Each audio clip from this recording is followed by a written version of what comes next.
Tokyo, the defense chiefs of the United States and Japan have agreed that it is crucial to have American forces on the Korean peninsula for regional deterrence, whether or not North Korea abandons its arsenal of nuclear and ballistic missile weapons. U.S. Secretary of Defense Jim Mattis and Japanese Defense Minister Itsunori Onodera had on Tuesday, May 29, noted that North Korea may ask for a reduction of troops at its unprecedented summit with the U.S. in Singapore. In their second meeting in 5 weeks, the two officials also stressed that their nations were aligned on keeping maximum pressure on the North until its complete denuclearization. Their meeting came amid a whirlwind of diplomatic activity in the run-up to an expected summit meeting between U.S. President Donald Trump and North Korean leader Kim Jong-un, which is on track to be held on June 12. This will be the first ever sit-down between the incumbent leaders of their countries. Depending on how their summit goes, Tokyo is mulling a meeting between Foreign Minister Taro Kono and his North Korean counterpart Ri Yong-ho in early August. This will also take place in Singapore, on the sidelines of the ASEAN Regional Forum, Kyodo News reported on Wednesday, May 30. Mr. Onodera and Mr. Mattis had met for an hour in Hawaii, where they were to attend a change of command ceremony for the U.S. Pacific Command. The outgoing commander, Admiral Harry Harris, has been nominated as the new U.S. envoy to South Korea. In particular, we confirmed that we are completely in agreement on the importance of resolving the abductions issue, and that the North's missile disarmament will also include its short-range ballistic missiles, Mr. Onodera told reporters after the meeting. May meet again in Singapore this weekend, together with South Korean counterpart Song Young-moo, on the sidelines of the high-level Shangri-La dialogue.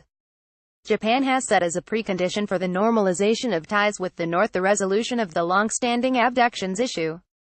It wants North Korea to return the Japanese citizens it kidnapped in the 1970s and 1980s, or to provide concrete DNA proof should they have died. Tokyo has also been anxious that Washington might strike a bargain with Pyongyang to get the communist regime to give up its intercontinental ballistic missiles, ICBMs, but keep the short and medium-range missiles, which will leave Japan squarely in the crosshairs.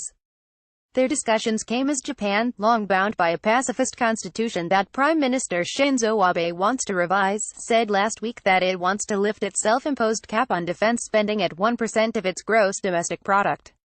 The ruling Liberal Democratic Party, LDP, said that Japan faces its biggest crisis in the post-war period, and that its defense spending ceiling should be commensurate with that of other countries.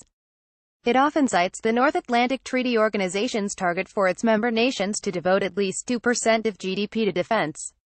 Former top diplomat Hitoshi Tanaka, who was actively involved in negotiations for then Prime Minister Junichiro Koizumi's visits to Pyongyang in 2002 and 2004, also told reporters on Wednesday that any reduction of U.S. troops in the region was unlikely.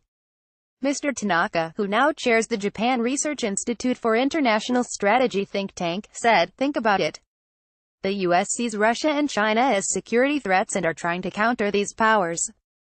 Do you think they will be willing to diminish its presence in the region?" Referring to China's increasing military assertiveness, he added, "Japan's threat is not just North Korea, and its security and defense strategy is not 100% dependent on the situation in North Korea. In the meantime, Japan is one of the most vocal proponents in continuing the maximum pressure campaign that it considers instrumental in drawing North Korea to dialogue. And in spite of recent developments, it has warned that sanctions pressure should be maintained until concrete steps are taken. In doing so, it cites historical precedents to show how the world had been hoodwinked by Pyongyang's charm offensive, only for the North to not fulfill its end of the bargain. Japan has stepped up its policing of regional waters, working with the U.S., Britain, Australia and Canada.